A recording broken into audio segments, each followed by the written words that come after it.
James, welcome to IR TV by IR Magazine here at NIRI 2023 Chicago. You're fresh from your session about artificial intelligence here at the conference. It was packed, standing room only, huge amount of interest in your session and AI at the conference today and tomorrow. Can you tell us the highlights from your session, please? The big takeaways that IRs need to know. Absolutely. Thanks, James. It's great to be here. I think the first thing I would say is, if you think about AI, obviously there's been a lot of advancements, big focus on AI in the last 6 months. The reality is AI has played a role for investor relations for many years. In markets, you think about keeping the integrity of the markets, think about data, things like anomaly detection being used to keep bad data out of the systems that IR teams rely on. And then, of course, you think about the tools that people use, whether that is algorithmic tools for investor targeting, or sentiment type engines for earnings analysis. So a lot of that is already here. Clearly there's been some big advancements in generative AI specifically, and that is what a lot of the excitement is around. And of course in the session we talked a lot about the opportunity for IR, what that means in terms of both things like task automation. So again, this co-pilot concept, getting people a first draft of some of the things that they need to generate in their day-to-day work. We also talked a bit about how generative AI can potentially create better insights and data on the investment community and the capital markets.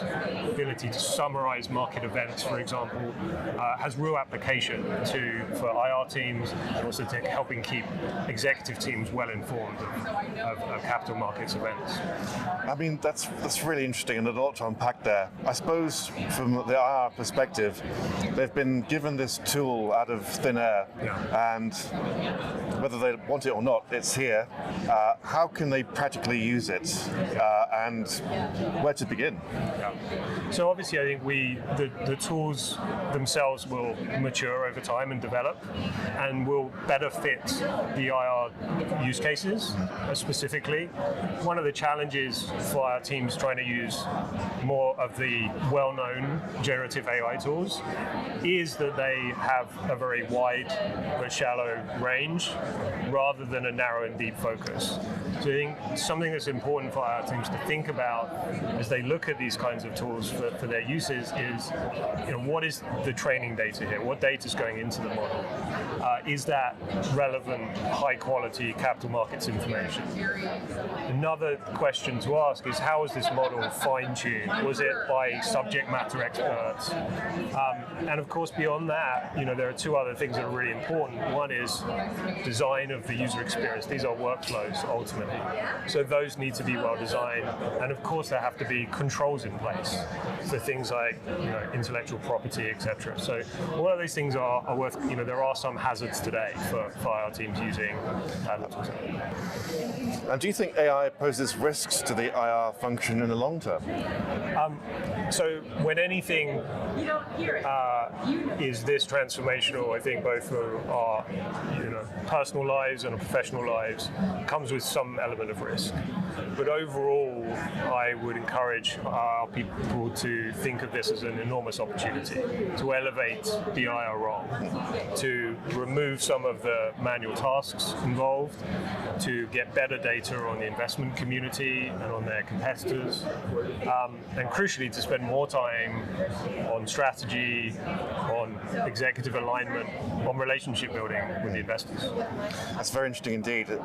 I've heard a few comments today where they talk about how IRs can use the application of AI to elevate their own position, get them closer up the totem pole to the C-suite, to have their ear.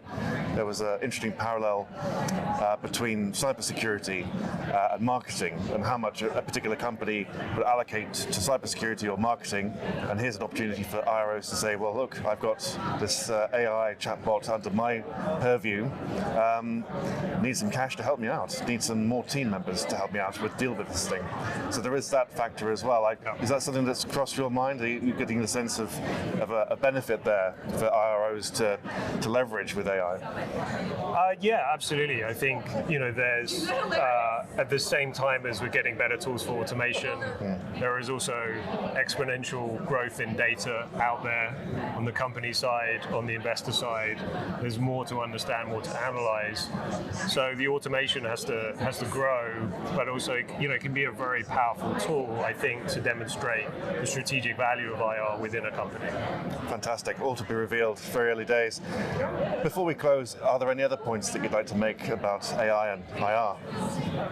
Well, the only other thing I would say is if the investment community obviously have access to a lot of the same capabilities now, they'll be using those tools to better understand your company, the companies they want to invest in. You think about the role of an investment analyst, its ability to analyze company disclosures, financial documents very, very quickly, and also this idea that they now have, in combination with the growth of alternative data sets, weather data, satellite data, they now have better tools than ever to create those unique alpha generation opportunities. Superb. Well, as you say, the book's being written as we speak in real time, but by humans, not so much by chatbots so far. So far. So far. Yeah. Thank you so much for your time, James. Appreciate it. Thank you.